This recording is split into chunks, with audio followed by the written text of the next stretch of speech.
Hey, this is Jason Lengstorf. I'm a writer, consultant, and food aficionado, and you're listening to Barefoot Radio. Fire your boss, sell your car, travel the world.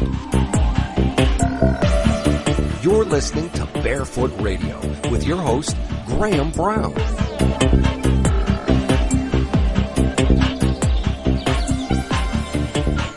Fire your boss, sell your car, travel the world. My name is Graham Brown. This is Barefoot Radio, and today we're heading to Paris to meet Jason Lengstorf, consultant, writer, traveler, entrepreneur.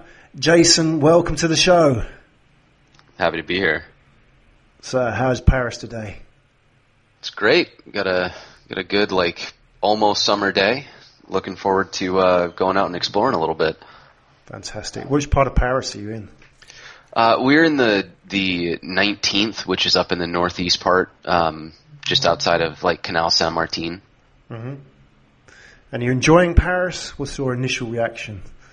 Yeah, it's a great city. It's got, beautiful architecture. There's so much to do and see here. My only real disappointment, I think, is something that I kind of built up in my head, which was I was kind of expecting to show up here and that every restaurant that I would walk into would be 5-star French cuisine, and so I have been a little disappointed by that. But it has been. I mean, there is great food here. We just had to look a little harder than we thought we would. Oh yeah, but the expectations are so high. We'll talk about food in a minute on your travels because you've been to some amazing places. But to kick off, Jason, are you ready for the quick fire round? Let's do it. All right. Best food you've eaten on your travels? Where and when? In Chiang Mai, Thailand, there is a little food truck on Nimmenhemen Road that all it makes is barbecued meats. They have this little, they do pork, and it's just a sliced pork with this chili and cilantro sauce. Unbelievable. I think I ate that 2 or 3 times a week the whole time we were in Chiang Mai. Wow. I'm hungry now. How much were you paying for one of those? 50 baht, which is about $1.30, $1.50 or so. Wow. Amazing. Would you trade walking out to a Paris restaurant this afternoon for that food truck up in Chiang Mai? I would. Apologies to any French listeners, but Chiang Mai wins hands down. All right, what's the weirdest place that you've been? The weirdest place I've been is probably Istanbul. Not because Istanbul itself was weird, but just because it was such a big culture shock. Mm-hmm. I went from Thailand, which is a very polite and quiet kind of, it's so polite in Thailand that when we would speak to somebody who was Thai and they didn't understand us, because they didn't want to embarrass us for not being able to speak Thai, they would nod like they understood even if they didn't. And it was exactly the opposite when we went to Istanbul. Wow. The shop owners are screaming at you across the street, come in, sit down, eat, give me your money. You walk through the markets, everybody's kind of hollering across the street. And also, Istanbul is such a unique city because it's so old. It's been through so many different empires, and it spans 2 continents, half the cities in Europe, half the cities in Asia. So it just had a lot of really interesting culture to it. Wow. No, it's an amazing place, Istanbul. Where are you from in America? Portland, Oregon, right. Which is, over on the northwest coast. It's quite a chilled city, isn't it? It's it's like the hipster capital of the world, so it's a great place to go if you don't want to wear shoes, if you don't like shaving, if you're really into flannel and bikes with fixed gears. Right. But it's also a really great city for design and tech. It's a good startup tech hub. It's not anything like San Francisco, Silicon Valley, but it's got a really good tech scene. It's got an amazing food scene. I still to this day would say that Portland is the best food city in the world. It's the best food city in the world that I've been to. Wow. The challenge is out there now for anybody who wants to contest. And I'm looking for challengers. If you think there's a better food city out there, I want to know where it is, because that's the main reason I travel, is to eat things. Right. Okay. So there you go to any listeners. If you think you can do better, if you've got experience of a city that you think is better than Portland, Oregon, we want to know. And Jason is keen to find out. I'm sure you'll be booking a plane ticket straight there. Yeah, I'll book it today. Okay, Jason, how do you explain to people back home what you do? I keep it pretty simple.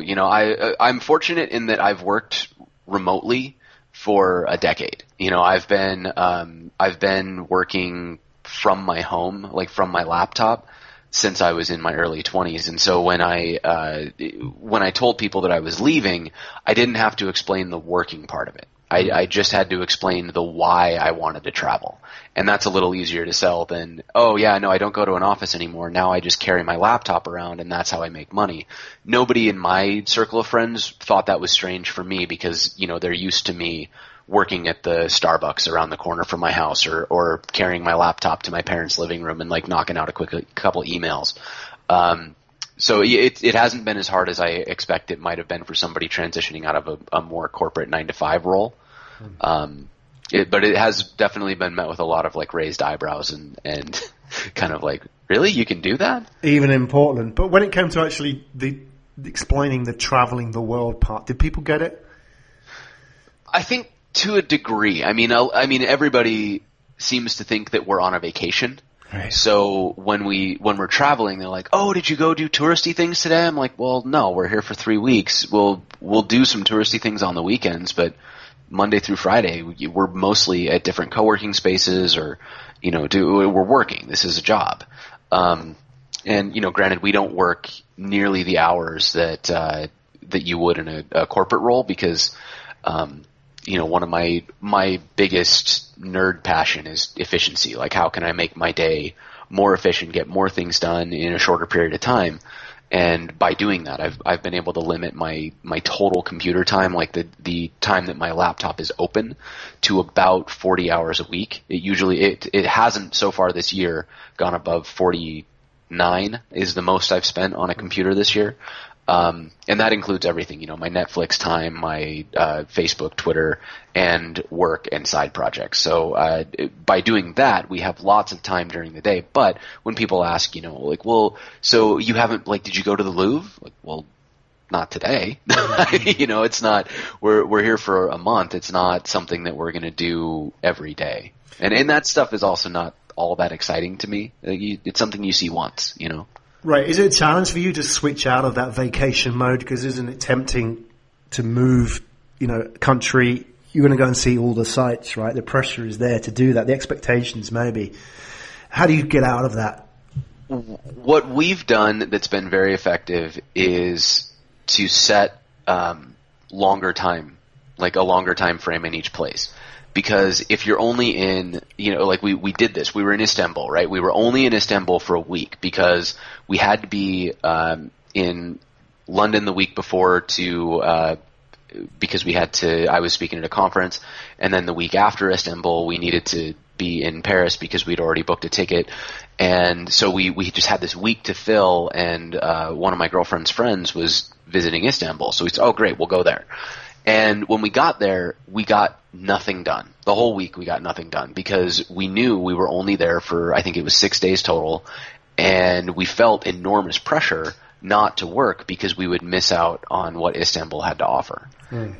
And when we have more time, when our first long stay was in Barcelona, Spain, and we spent it was, I think, 4.5 weeks in Barcelona. And when we got there, we knew, all right, we have a big city to explore and a lot of things we want to do, but when we made a list of all the things that you're supposed to see in Barcelona, that list came out to be, it was like 15 or 20 items long, and a lot of them were clustered. So things like if you want to go see Sagrada Familia, Sagrada Familia is within walking distance of a handful of other, you want to see like Gaudí buildings. Gaudí is the architect that did Sagrada Familia. You can see all of that in like one afternoon, right? So we broke down our list into things we could do, and it came out to like 5 days. So 5 days worth of sightseeing that we then distributed over the 4 weeks that we were there. And it made it very easy to not feel apprehensive about not going to like sightseeing every day, because we knew we had 4 weeks and only 5 days worth of sightseeing. So I think a little bit of like prior planning and recognizing what you actually want to do in a city. Like, what will I regret if I don't see it while I'm here? Making that list and realizing that you can probably do that stuff in just a couple of days, because power tourists have been taking 2-week vacations through Europe and seeing 8 countries and all the sites in that span of time. So clearly you can be a tourist effectively in a couple days. But I think the expectation is, I'm in a foreign country. I'm in Italy. Everybody talks about how great Italy is. All I can do while I'm here is go see Italian sites. But to me, a lot of that is, it's great to see. I loved seeing the sites in Barcelona. Like, the architecture there is unbelievable. But also, I had way more fun in Barcelona hanging out in bars that are not tourist attractions. Like, we made friends with a local bar owner, and we would go in there and talk to him, and he would tip us off on another bar that we should go try, or a restaurant that he and his friends would go to once the bar closed. Just this amazing local scene that we never would have found on TripAdvisor or by searching around on, like expat forums. And that was as cool, if not even a little bit cooler, than the sites and the tourist attractions in Barcelona were. Isn't that true? The magic happens in the gaps, doesn't it? It happens in the off the map, where you don't have any expectations, especially when it comes to travel. We can go into travel often with a lot of expectations and over-plan, can't we? We can think, right, I've got to see all these countries, all these cities, all these sites, as if we're checking off a list, right? And I think for an entrepreneur, that's kind of the natural way of doing things, which we kind of have to unlearn, isn't it? That we're so used to doing that in business. Here's my to-do list, here's my priorities, that when it comes to travel, we kind of have to take a back seat a little bit. Have you found that hard in your own travel, just sort of trying to be a bit more chilled out than running a business?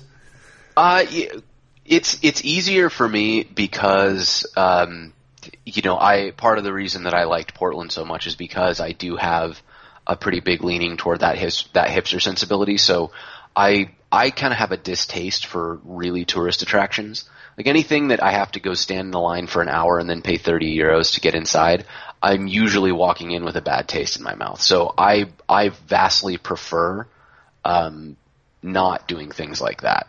So mostly what happens is the joke is I'm in Europe to eat. And my girlfriend always gives me shit about that. She's like, "Oh, well, there's more to do in Europe than eat." And I said, "Well, sure, we'll do other stuff in between meals." And so she's the activities director, and she picks things that she wants to go look at and see.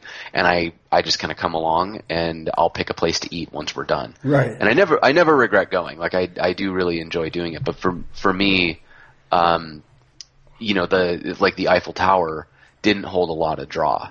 We did go see it, and it was very cool, but it didn't have the same effect as when we stumbled into like a very, very good French cafe and had like an amazing traditional meal of, we had the foie gras and the coq à vin and like all the stuff that you get that's like classically French food, and it was stellar. That was way more meaningful to me than seeing like a landmark from that I can see in any postcard. You know what I mean? You've already seen it as well, haven't you? You've seen it. Yeah. Your expectations are set, but you haven't actually eaten that meal yet. And exactly. Yeah. You can experience, right? You can see architecture and you can see landmarks in photos, and some of it you just can't, like, some of it doesn't translate. Obviously, you can't like translate the way that Glacier National Park in Montana makes you feel into a photo, or the way that seeing the Eiffel Tower at night lit up makes you feel when you're sitting on the Seine with a glass of wine.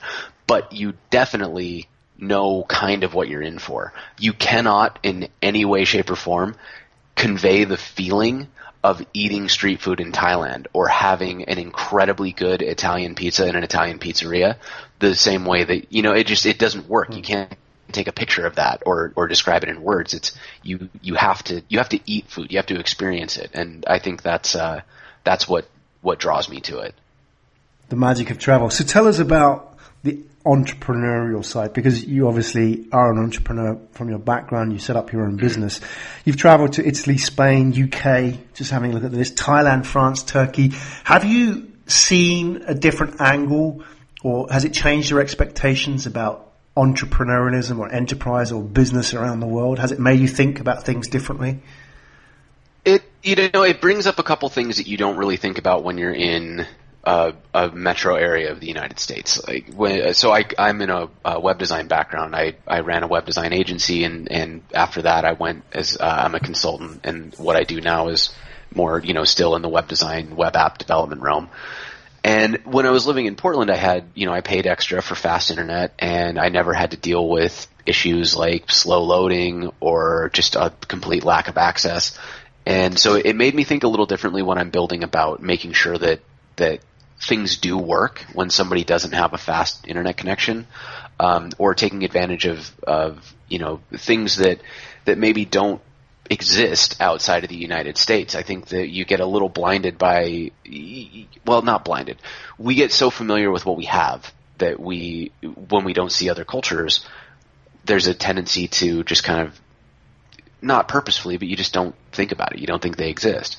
And so we miss some of the angles that there are for underserved markets, especially, everybody's trying to serve American or English speaking customers.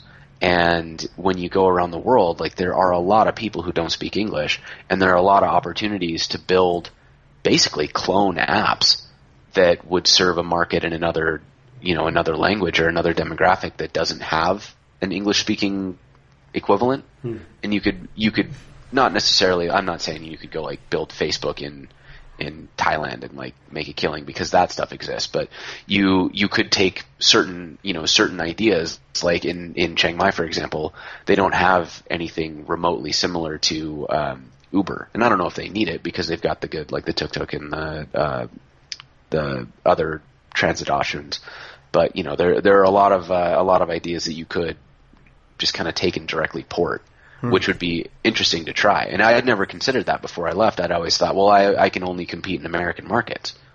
Uber for tuk-tuks. Yeah, that sort of thing. I mean, that particular idea I don't think would work because, I've never had an issue finding a tuk-tuk when I was in Thailand. But, I think there are ideas along that line. Things like, how do you, we had a hard time, companies like Yelp and Foursquare didn't seem to have a good grasp in a lot of cities, so we were relying largely on TripAdvisor, which I talk badly about TripAdvisor. It is a helpful site, but a lot of times I feel like the people leaving reviews on TripAdvisor are not the kind of people that I would hang out with. They're more into the touristy stuff, and they care more about the view than the quality of the food, or they went somewhere based on their cab driver's recommendation, and the cab driver's getting a cut off anybody who shows up at that restaurant, that kind of stuff. And so I feel like there are some opportunities in the market for people who, had a slightly more catered experience, the way that if you use Yelp in Portland, you get a pretty good idea of what the good restaurants are. And if you use, I think it's Foursquare in Austin, or it might be Yelp in Austin, but if you know which app to use, you get this amazing listing of restaurants. Or other things to do too. I pretty center my whole life around food, but, you get there are a lot of opportunities, I think, in some of these lesser served markets. And with the expat crowd growing, and, there are literally hundreds of people in Chiang Mai who aren't Thai. They're from different countries. Most of them are English speaking, and they would all go for something that made their life a little bit easier.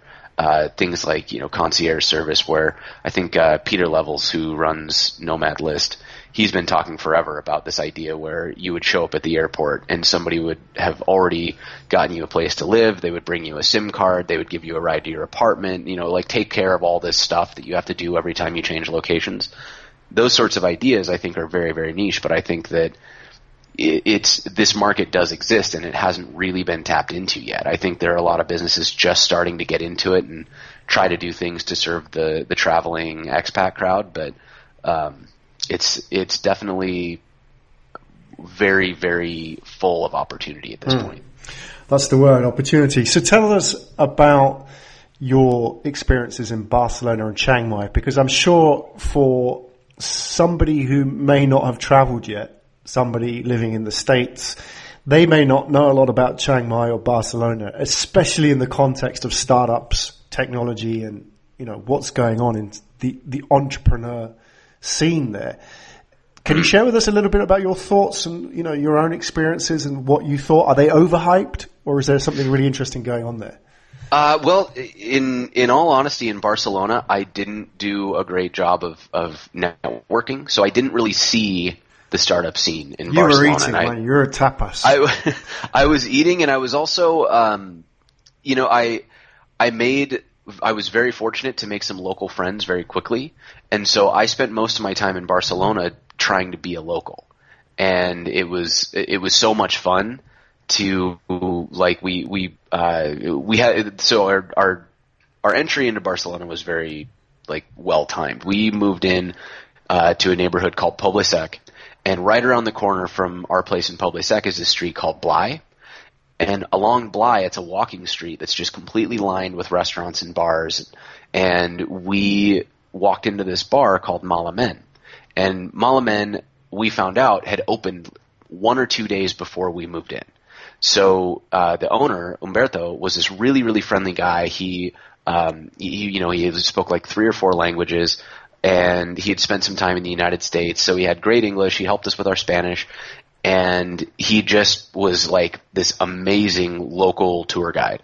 And so he would meet us for drinks when he wasn't working. He would give us restaurant recommendations, pointed us to some other really good bars around the area, introduced us to some of his friends. I mean, he was fantastic.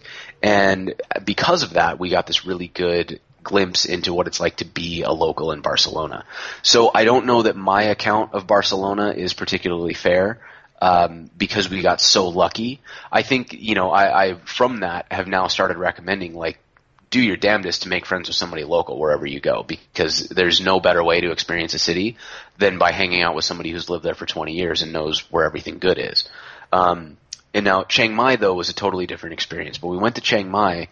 It was, we didn't know anybody. We definitely didn't speak any Thai. We had learned how to say, hello, yes, thank you, that kind of stuff. But we couldn't converse in any meaningful fashion. So when we showed up, we were very isolated at first. We didn't really know where anything was. We were trying to get a feel for what was going on. And then we found, hashtag Nomads, which is this Slack channel. Which Slack is a chat channel where people can go and talk, and it's specifically geared toward people doing what I'm doing. So we found out that they had channels for each city. The Chiang Mai channel was just stuffed full of people. It was 200 or 300 people in the Chiang Mai channel. So we started poking around, trying to figure out what was going on. There were a ton of co-working spaces, a ton of meetups. We had one meetup where I think 150 people showed up, and it was all entrepreneurial expats. So I didn't even get close to meeting everybody there, which has been, it was amazing and disappointing at the same time, because everybody that I talked to, really fascinating, really interesting stories. There's a guy who had started a company where the site is called The User is Drunk, and all he would do is usability testing while drunk. And it would, so it was this really fascinating idea. Yeah. And it was just and he would charge these companies huge amounts of money. It was $500 or $1,000 per review, which took, I think 30 minutes to an hour. So he's making a crazy hourly rate. And then he just, he would post it online of him going through one of these websites while drunk and calling out usability issues. And it was funny to people who watched it and super useful to the companies who got the usability reviews, because, if you can make your site simple enough that a drunk user can use it, it's pretty damn usable. And then we met a bunch of people with really interesting ideas like that. I had a very fascinating philosophical conversation with a guy about the interface between biological humans and machines, and how they're planning on doing that sort of stuff. It was bonkers, way future-facing cyberpunk stuff, but it was really fascinating nonetheless.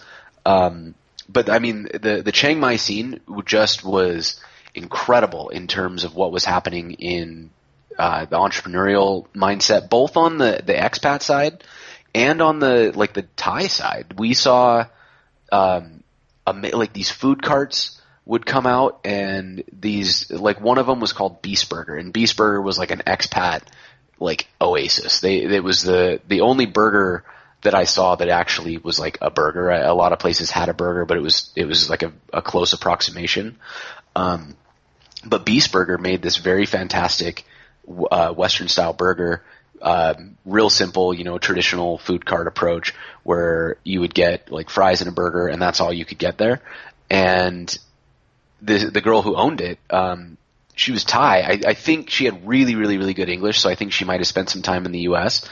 But it was like a Thai business owner, and a lot of the businesses around there, as far as I could tell, were all owned by Thai people. So it wasn't like one of those weird bizarro lands where you go into like Tamarindo in Costa Rica is such a weird expat zoo. Right. It's like a bubble, isn't it? So. Yeah, all of the businesses are owned by, white guys from North Carolina and, stuff like that. And so it's not like being in Costa Rica. The only Costa Ricans you see in Tamarindo are the ones that are like stuck on the street begging. It's very odd and kind of depressing. And Chiang Mai was not like that at all. In Chiang Mai, right? You've got very, both the very entrepreneurs and you've got the expats as well.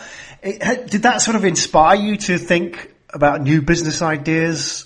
What did you come out of that with? The biggest business idea that I've had, and if somebody wants to steal this from me, I would really appreciate it if I didn't have to do the work. I really want kind of a community sourced database somewhere, like an open API that I could look up useful things to me as a traveler. So the way that I picture it in my head is that, so I'm in Paris now, and I had a really hard time finding good cafes to work out of because there are about, if there are 1 million businesses in Paris, 990,000 of them are cafes. And most of them don't want you to come in and work.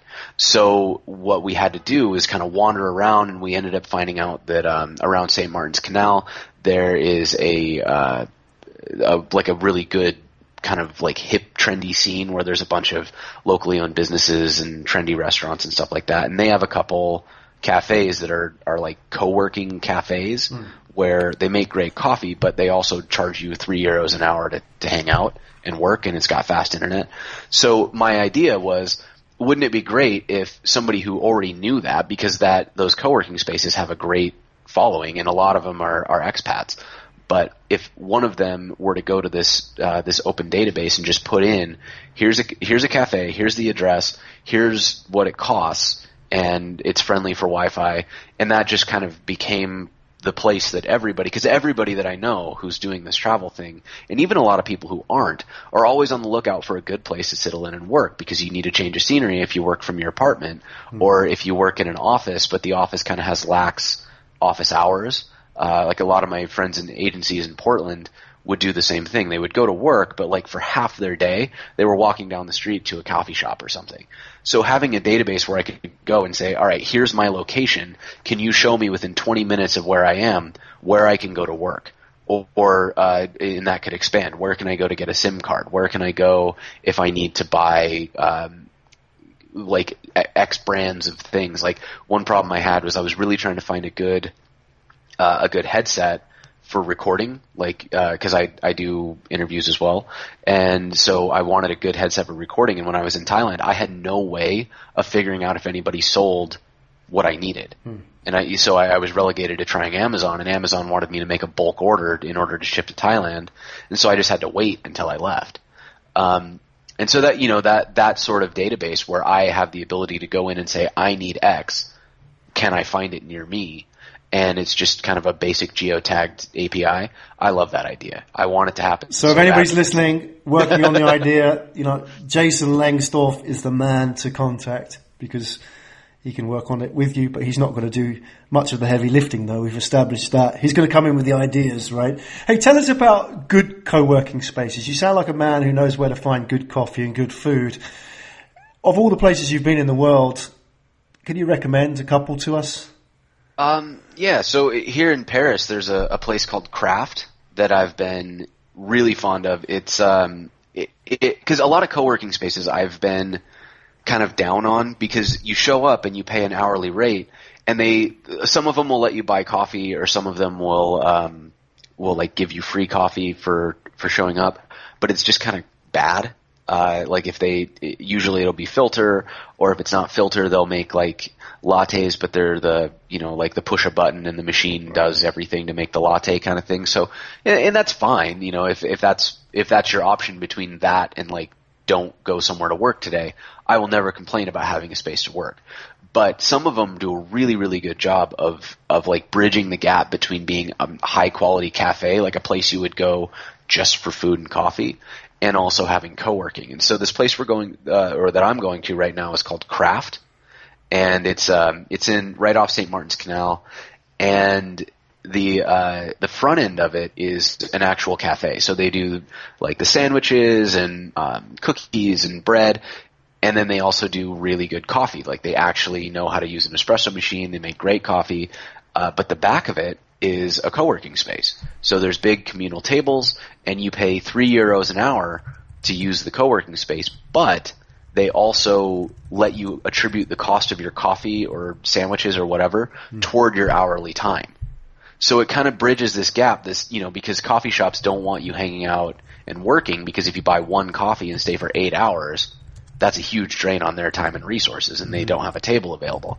But here, if you stay for 4 hours, you're going to pay €12. But if you buy 3 lattes, you are going to pay €12. So basically, you're able to kind of come out by purchasing enough things. So you could show up and have a latte and a sandwich, and you've paid for 3 or 4 hours of computer time.